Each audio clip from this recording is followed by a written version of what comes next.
Welcome to the SparkCom podcast. Today we have a jam-packed half hour here with lots of innovative thinking and conversation. How are you doing today, Adam? I'm doing great, Manny. How is life in Tucson? Life is warm. Life is warm and a little hot sometimes. Just like the housing market, which is one of the things we're going to talk about today, is not only the sort of the run-of-the-mill housing market as we know it, but some innovative trends in the market. And we have a special guest today. His name is Ryan Egan. And Ryan is a Tucson native who's a real estate broker who has done some very innovative things with his co-founder. He's founded a company called Stackhouse. How are you doing today, Ryan? Very well. Thank you for having me, Manny. Sorry about that photo. I'm using Janelle's computer.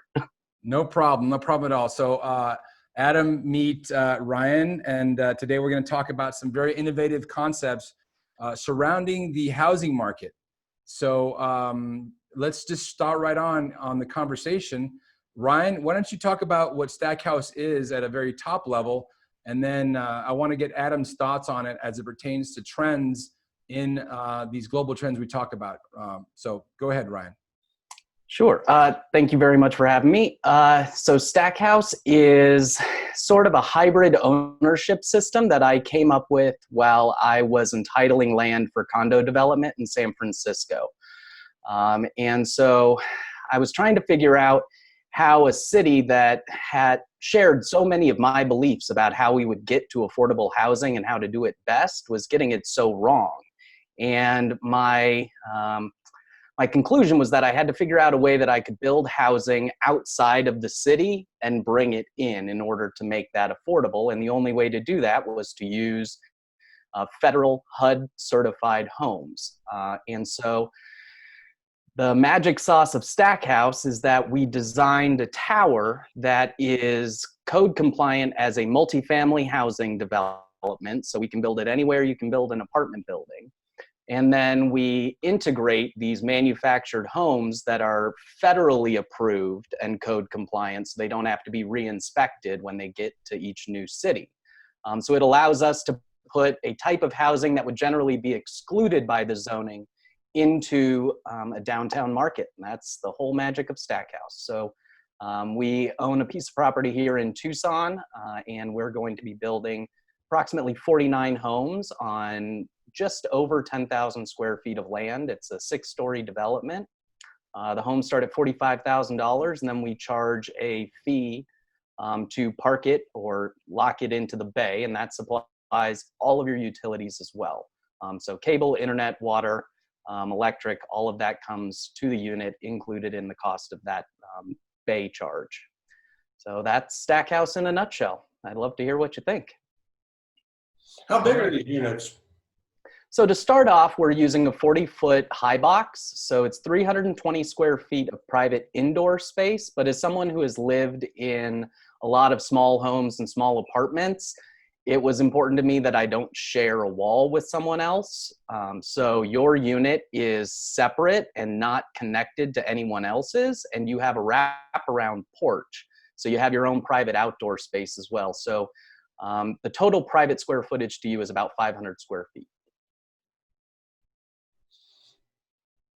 All right, Adam, you have any thoughts on how this new idea, new trend is will lay into the global trends we talk about?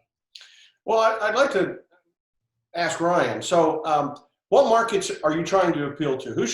First of all, who's your target customer? So market by customer, and then tell me your target market by geography. So initially we thought our target market would just be millennials. There's a whole generation of people who have rented their entire lives, and they are not really equipped to flip houses, which was the traditional way you would enter a market. Not only that, they're competing with a lot of downsizing baby boomers who have a lot more financial strength to take down those properties. So millennials who have a professional vocation, something in like the $40,000 to $75,000 a year range, depending on the city in which they live. But in Tucson, we're also seeing a lot of baby boomers who have signed up for our development. They like the idea that they can lock into a kind of housing that they can rely on, and the costs are fixed, so they can budget for the rest of their lives that way. As far as markets go, I have coined it our blue dot strategy. So we're looking for sort of liberally progressive cities in red states where the business environment is friendly, but the city and planning departments are open to innovation and new ideas. So we're starting in Tucson. Our next 4 markets are Denver, Austin, San Antonio, and Seattle. Now, are these things called Stackhouse because you literally stack them? Yes. So the name Stackhouse came after 2 weeks of not sleeping and Googling every different kind of container development. And, you know, certainly someone else was doing this already, and we should just go join their effort and help them out. But none of the units directly sit on top of one another. So we build a structure that I have designed and patented along with help from our architect that has a central shaft that is kind of like an atrium in a European building where you could see from side to side all the way up the center. But we use that to lift the container up through the center of the building and then slide it into its location. So it's never permanently attached and therefore never subject to the real property laws of that local city. Okay, so these are container homes. That's the first time I think I've heard you say that. Okay. Yes, sir. We picked the container primarily because it's the least expensive dimension to ship around the world. So if we went even 8 inches wider than a shipping container, we have to get wide load permits to move it down the road, and it just becomes a much bigger headache. So while we're not committed necessarily to containers, we are committed to those dimensions and then building on those dimensions. So we do see a double wide unit, additional just buy a bedroom and add it on to your container home eventually. Well, so far, the only real reason you've sort of expressed to me that I might want to buy one of these things is if I'm poor. You said affordable housing. And that's all. You haven't said anything about this that makes it a better lifestyle or gives me something that fills my needs unless I'm poor and can't afford a regular house. Is that really your market, poor people?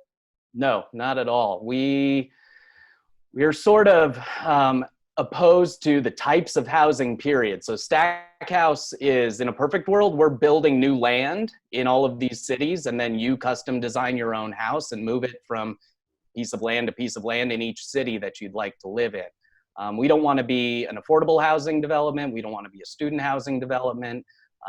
We are a platform for you to put your custom type of housing into. So what makes your housing great? It's brand new. You can design it to meet your specific needs. So if you want a studio with a giant bathtub and Viking appliances, we can accommodate that. If you want 2 bedrooms because you want to be able to lock a little one away, we've been able to fit 2 bedrooms in that floor plan. The additional benefit is the price. It starts at $45,000, and that is everything that you need in that house: washer, dryer, dishwasher, everything. Okay, so we got a few things going on here, Manny, and I want to jump in with a couple of ideas for feedback for Ryan. Thinking about the entrepreneurs out there that are paying attention to this and thinking about what they could learn. I'll let you get back into it, Manny. The first thing I want to identify with you is that you really need to work on your value proposition. When you say it's affordable, you're saying it's cheap, and that will never succeed long term. Never. It is not innovative to be cheap. It is innovative to fit people's needs. So let's say that there's a trend towards tiny homes. I see the television programs about tiny homes. I understand people are building tiny homes. I don't know much about that trend. I know it. I don't know if it's small. I don't know if it's large. I don't know how fast it's growing. Like I said, I just know it's on television. But you really better get to where you understand that. What are driving people to want tiny homes? Why do they want to be in those? And what are their needs? Because, like I said, if you just walk up to somebody and say, hey, I got a cheap house, they're going to say, hey, I can go over to Ghetto and get one of those. There's a lot of ways I can get cheap housing, you know. So price is never an innovation. Get that? Price is never an innovation. Now, what you may be able to do is meet people's needs in a way that's lower cost, and that can be advantageous. But you first have to meet their needs. And one of the things I haven't heard you say in 5 minutes or 10 minutes of talking here is what needs you're fulfilling other than people are poor and can't afford a house. And so you've got to work on that. You better get something out there that really gets compelling, that would say, that where I, Adam Hartung, would say, I want to take a look at this. I want to know more about this. Maybe this is something that will fit me because I have this need, right? But right now, if you just tell me it's affordable housing, I'm just going to flip on by. If my son comes over and says it's affordable housing, I'll say, hey, Junior, you want me to loan you some money so you can get a better house? I mean, there's all kinds of ways to beat that price problem. Now, I'll admit San Francisco is a unique situation where people paying $1 million for something the size of a container home, right? That's a unique market, though, and I sure wouldn't build a business model around that because that's so unique.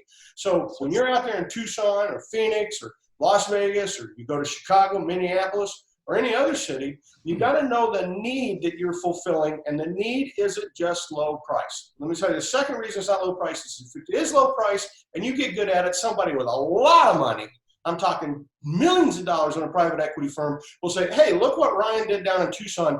Let's scale that up, and they'll throw $50 or $100 million at it immediately, and you'll lose it. You'll lose the market.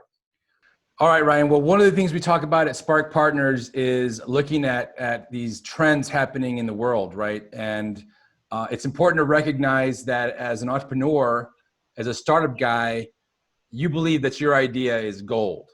And that's what makes you an entrepreneur. That's what makes me an entrepreneur, as well as Adam. So it's a little bit of a push and pull between what you think is gold and what the market thinks that you are.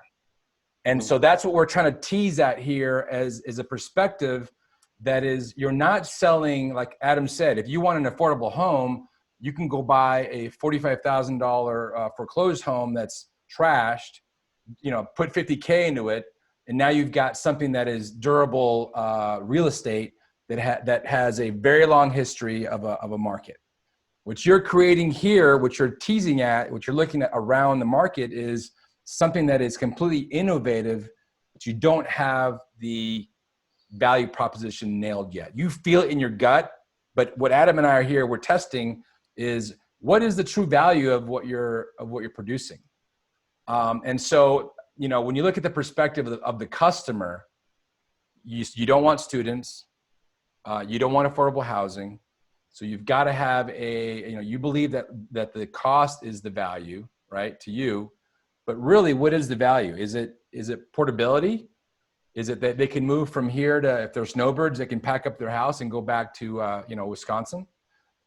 Is it that they're extremely active people and they spend summers in San Diego, so they want to have an affordable house or something there? I mean, so we want to tease out that true value. Any thoughts on that? I think so. Maybe the value proposition is more access, and I couch that access through affordability, right? If you can't afford to buy in that neighborhood, then you don't have access. And Stackhouse allows greater access to the best neighborhoods in the most expensive cities in the country. So we build brand new custom housing that you design specifically for your needs from top to bottom and put it in the best, nicest neighborhoods in the city. All right. Well, I think that's getting to something, right? But is that a little closer, Adam? It's a start, but again, I can customize so many types of housing, right? I mean, there are people out there building tiny homes for $15,000 that they can roll around behind a truck. There've been mobile homes for my whole entire life, right? Now, you just got to find a place that you're going to park the thing. And that's far less expensive than what you're talking about. So if you want to be affordable, go live in what they call a resort here in Vegas. It was called mobile home park when I was a kid. There's more affordable solutions than what you have. What I'm saying is you're not the cheapest thing on the block. You are less expensive than some other stuff, but you're more expensive than other stuff. And so you've got to figure out, well, why is my proposition so unique? What is it that I'm giving people that is a unique value proposition that they're going to want what I have, right? And affordability is not enough. It's like Manny said. Now, say you have somebody who's mobile and they like the idea of, does this thing slot in and out of some kind of superstructure in a way that I can pull it out, and send it to Texas, and then I can to take it to Chicago or something like that? Is this, you know, and so if I'm mobile, mobile's a very big trend. People are very mobile these days. Is this something that I could use in a mobile context? You know, now you're starting to find a real need that somebody has, right? That's not met, because the need of I want low cost housing is met. It's just not met in your mind particularly well, right? But that's in your mind, it's not met particularly well. You've got to find a customer segment that's big, that says that my needs aren't met. And once they see your solution, they go, that's what I want, right? And so that has to be, you need to define who that customer is that's going to really want it. Right now you're bouncing around. Oh, we got some young people, millennials that never owned a home. We got some baby boomers that are retiring that want it. What? That's spaghetti marketing. You're just throwing it up against the wall saying, hey, here's my affordable Stackhouse. Who wants to buy one? Right? And you're hoping you're lucky enough that eventually people will buy it. But you're really depending on luck, because you still don't know who your target is yet. So if you were asking me to invest in you, I would be, this is the questions I'd be saying. Why should I give you money to invest in your company unless I know for sure that you're going to be able to go out and build 100,000 of these things around the world? And so far, that's not there, right? You haven't answered that question yet. And I know in the back of my mind, what's lingering in the back of my mind is that there's a lot of places that still have zoning against manufactured housing. You know, there's a bias against it in the marketplace as it exists today. And so some guy who comes along and says, I can build some little tiny house on a piece of dirt, he's right now today going to have an easier road to go because of zoning restrictions that don't allow mobile homes or manufactured housing to be put in place, right? So in the back of my mind, I say, you've got a big negative here. And that's that there's a lot of markets that don't like manufactured housing, especially in the United States. You got to break through that. You got to break through a mindset that people have about manufactured housing. So you got to get through those negatives. And we haven't even, you know, to get to the negatives, I got to have a positive first, right? Right? I'm not going to go fighting, well, you know, can I get it zoned, whatever, unless I really want it. And right now I'm still trying to figure out from you why I would really want it. And I say this because, as Manny said, there's a lot of cool stuff. I mean, I've been in the innovation business for 20 years, you know, it's all I do. And so I get to see lots and lots and lots of cool stuff. There's a reason that some little cool stuff actually succeeds. And it's usually because it just isn't unique enough. Well, think of the Segway. Man, that was cool. I mean, that was a cool thing. And it's gone. It's bankrupt. The product, you know, the company's gone now. Right? Yeah. And so why? Because they never figured out who really needed it. Why do I really need a Segway? I could get a bicycle, I could get a motorcycle, I could get a small car, and there's all these things I could use. Why do I want a Segway? And they never defined that, and because they never defined it, they never developed a marketplace. Yeah, it's important to be cognizant of the word trendy with real trends. Yeah. I mean, I think what you have, if you talk to people, and like the Segway was very trendy, but it didn't really follow a real trend. Right. I mean, trends are like a river, right? They're just going and they're pushing everything forward. The market's pushing all these things forward. And you're at one bank and you want to get to the other side. Well, it's not going to happen because you're going to be washed away by the trends. So what you want to try to find is that river that aligns with what you're doing if you want to be able to grow at that level. Nothing to say you can't be a little cottage industry. And you might eke out a little bit of a salary. You'll be fine, right? Or if you really want to make a big impact, you got to land on one of those trends. It's like digging for oil. You got to hit on one of those trends if you want to make it to the high level. Maybe something to the effect of, I mean, you're kind of teasing at putting people in very expensive areas. Well, if that's the case, then you have to rechange your whole value statement. And it's not going to be, Austin is expensive-ish, but go to Singapore, right? Yeah. Go to these crazy places, go to Hong Kong where this could really make a big bang. Moscow, these places where the downtowns are ridiculously expensive. And maybe New York City is the only place that would even kind of compete because they're so much more expensive than what we're used to. Yeah, I agree. Tucson wasn't chosen because it's the most profitable place. It's the place that we can build the fastest. And in planning and zoning and real estate in general, it's sort of, you're making two arguments at the same time. You're making the structural planning argument to the the city, and you're also making the political argument that your city needs this type of housing. And if we were just concerned that if we started with San Francisco, we would die in the planning department 4 years in as they tried to finally figure out what we were talking about. Whereas if we build it here in Tucson first, we can take that building and essentially stamp it out like franchises across the US. At least that's our hope. Okay. Well, I'm going to ask Adam to talk to you about the 4 global trends, major trends. Again, trends are like these rivers, right?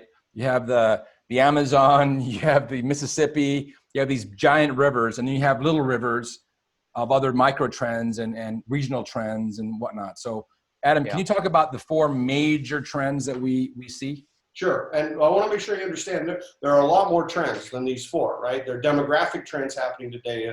America is getting older. America is getting darker. There's all kinds of demographic trends. Then I think that's really important. You need to understand demographics if you're going to be in the housing industry.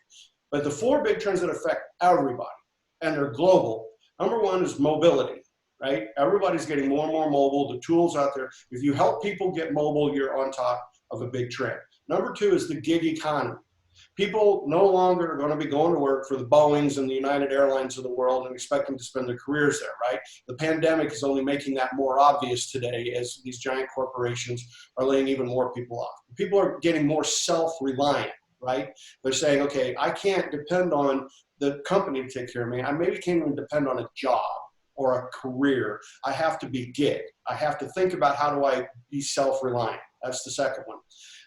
The third one is I want to be able to be asynchronous with my life.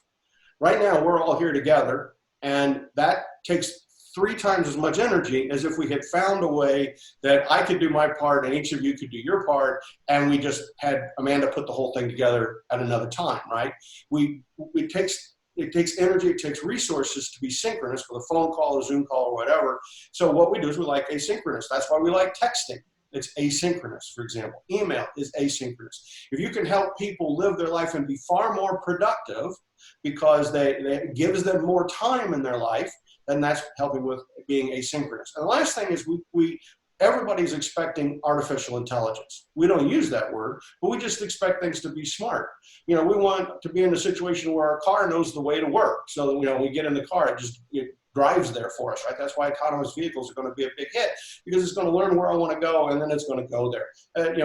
We bring these speakers into our house. It's Alexa speakers, and then we let it listen to everything we say all day long, which is a little bit remarkable because it learns who we are and then goes and shops for our groceries and things like that, right? So we build what we look for when we buy something. We always look to see, is it smart? Does it know what I want? Is it built in? So, if you can add intelligence to the product in a way that makes my life easy. Like, if I know, they know when I walk up to the door, they know it's me and the door opens. If it's anybody else, the bolt slams shut, right? And the house is smart. It knows what temperature I like. It knows whatever, right, down the road. And we've talked about smart homes, but one thing, conventional housing has not been good at building smart homes, right? Apartment buildings, condo buildings, developers have not been good at putting intelligence into these things. First of all, it's kind of pricey in their opinion. They always want to go as cheap as they possibly can, and they don't want to add that in, and then they fear it won't work, right? And they fear the technology will move quicker than they move, which is generally true, and they don't want to have technology in a building that 3 years from now is considered obsolete, and they have to upgrade it before they can sell it, right? So those are the 4 big trends, right? You want to be mobile, you want to be asynchronous, you want to support people in the gig economy, and you want to be able to what did I do? Gig economy, and you want to help people by giving them intelligence in your product. Yeah, it's something to keep in mind. Also, is something that is praised a lot by the startup community.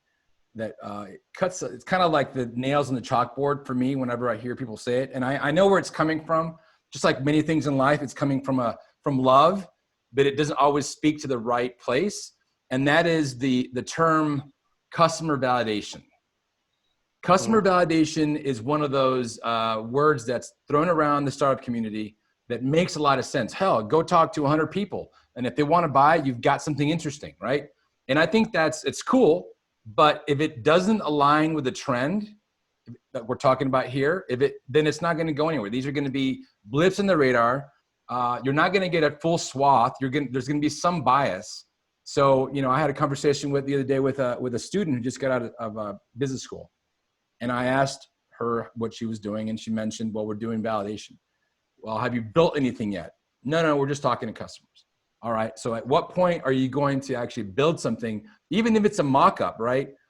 Just to really test the market, because otherwise you're still talking, and people want to be nice to you. So they'll say, oh yeah, that sounds really interesting. But until you get cash in hand and you've got some interaction, then that is the beginning, as long as you align to one of those big trends that we're talking about. Yeah. I'm both heartened and upset with myself, because I feel like we hit every single one of those 4 key trends, and I need to do a better job of communicating that. We have smart tech built in, so you can set your AC and turn the lights off or on before you get there, and all of that. We can remove your house and send it to the next city and attach it to the building there, so you can take your custom home with you for the rest of your life. And as far as the gig economy goes, same thing. That's how I came up with this. I was doing that sort of work myself, and thought this type of housing would be ideal for me. I need to. That needs to be your lead. Need to do some work on messaging. I'm sorry? That's your lead. You lead with that stuff. You don't lead with, oh, I was living somewhere and nobody had a place to live and they were, it was expensive. Don't lead with that. Don't lead with, I'm cheap.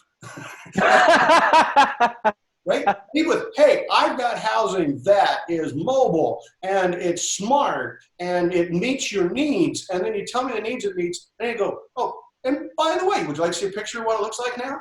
Would you like me to, now tell me something that fits my needs, get me excited. Oh, that does fit my needs. I am interested in that. That could be a better solution than what I have today. And then you say, yeah, well, part of it is you need to have this thing that's small. It needs to be HUD approved. It needs, you start saying all these other things, and I'm kind of like, oh, I never thought about that. And you did that for me? Okay, thanks. That's great. Good, cool. And eventually, after all this, then I'll finally say, well, how much does it cost? You see, that's the last question. If it's the last question, how much does it cost? You almost got my wallet open at that point, right? Yeah. Yeah. That's and I think true. from a marketing perspective, I consider myself a marketer, among other things, a good judge of whiskey sometimes too. But if you look at the perspective of, you want to go in bold and you want to use Tucson as you got to be real clear that Tucson is just a proving ground for the concept of the manufacturing concept, not the actual marketing concept. Because I know that Tucson's growing and we have an interesting downtown coming, but there's lots of housing that's coming downtown, and you're going to appeal to those very early adopters that want to have the latest widget, but it's not going to stick. And if you consider the RV industry right now it was kind of going flat. Now it's coming back up because of COVID. People don't want to go to a hotel room in some strange city. They want to take their stuff with them. Yep. So if you want to consider, I just thought about another concept of the aging population, another trend that we have no control of. It's a different kind of trend, but the aging population, you can consider they live in the big house, then they go to the independent living, right? So it's a bunch of these houses scattered around, and there's maybe a central tennis court and this and that, right? And then you go to the next level of assisted living, where maybe these things are like a hub thing. There's a center hub with the nursing staff or the caretakers, and you got these people around. And then you get to the next level of the full-blown nursing home, right?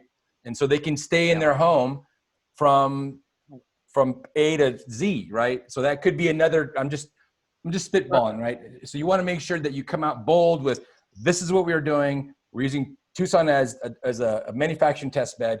Our goal is to put one of these homes in Singapore, or wherever, one of these stack houses in Singapore, where it really matters, right? I don't know if San Francisco may matter, but you might look at other areas. So as you're filling up you get your first one built, it's going to be proof of concept. Everybody wants to see proof of concept. But if you've got if you have a smorgasbord of America living in that, then whenever you go to build the second one, the people are going to say, well, who's the buyer, right? And if you say, well, everybody likes it, then you're going to get the answer, well, no, that's meaningless, right? Now let's imagine you build your second one in a very affluent community. And you say that these cost, let's say $50,000 or $55,000, but you can't buy it unless you can prove you have a net worth of $500,000 or greater. Now what happens if you fill that, now you can go to other high net worth communities and say, you know, government would like you to have housing that's affordable, right? I can give you affordable housing that wealthy people want to live in. Right? And now they're going to say, well, we've been against manufactured housing. And you can say, well, but maybe you should rethink that, right? Because I now have a solution that your target customer for your community, you want wealthy people, we can do that. We can give them housing that they want that meets affordability criteria. So it's very important that you know this customer when you go to build your second unit. Proof of concept, but tease this out. What is it you're going for, right? Because you said, well, I'm not going for students. Well, maybe you should. Maybe you should be putting this next to universities because that might be a great market for it. I'm not sure right now because I don't know. But that's what Manny and I think are trying to get at with you is like, if you know who the customer is and you get them and you prove that people want it, regulators are much more compliant when they think the community will be happy. They're going to be hard to deal with if they think the community's going to go thumbs down whenever this thing shows in the door. So you're going to have to start to pick these targets very intentionally to demonstrate that you have a product that your target wants to buy. Yeah, and perhaps I misspoke. We're not opposed to having students live in the housing or having seniors live in Stackhouse. It's just that we're not labeling it as just student housing like the Annex or Cascade downtown Tucson is just student housing. In an attempt to prove it, we sent out an email to all of our followers last April and asked them for just a small non-refundable $100 deposit for a space in that tower. And we received 29 reservations in 72 hours. And we asked them how much they plan to spend on their home, how much they plan to spend on rents, and what sort of location within the tower they were hoping to get.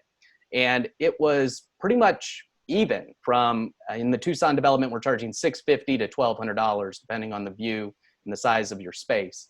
And it's pretty much even throughout that. So we're hoping that we will have that proof for the next market in hand when we get there.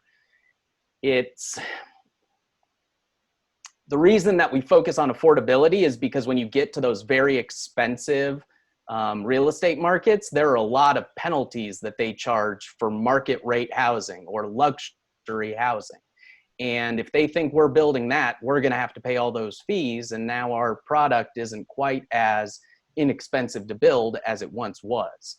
So you're making another entrepreneurial mistake. You're Yes, trying sir. to shoehorn your solution into the world as it exists today. If you're truly innovative and you're on a big trend, the world will come to your way of thinking, right?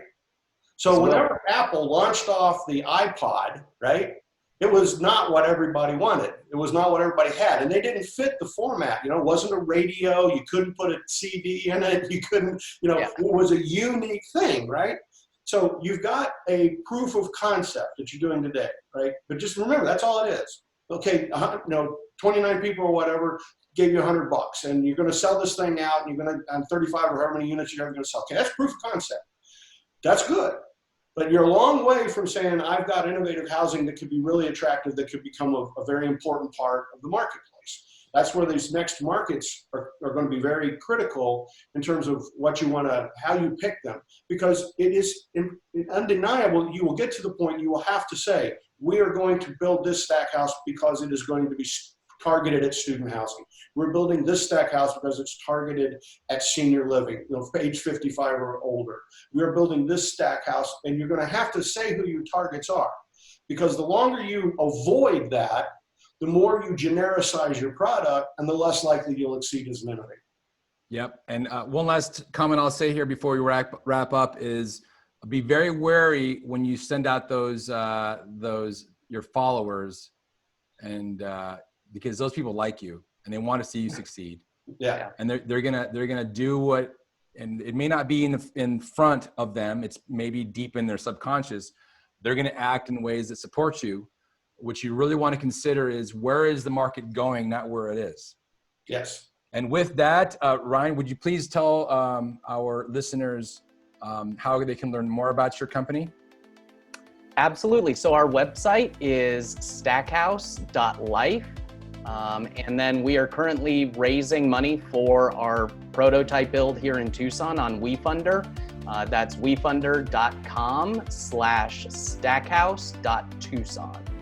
So you can invest just like you would in Kickstarter, but end up with equity in our company. All right. Well, fantastic. What's your email address? Ryan@stackhouse.life. RYAN@stackhouse.life. Thank you. Awesome. Well, thank you so much, Ryan and Adam, for being on our show today. We will be talking next week on more innovative concepts, and looking forward to continuing the conversation. Thank you, Ryan, and good luck. I really hope you're successful. Thank you, Adam. Thank you, Manny.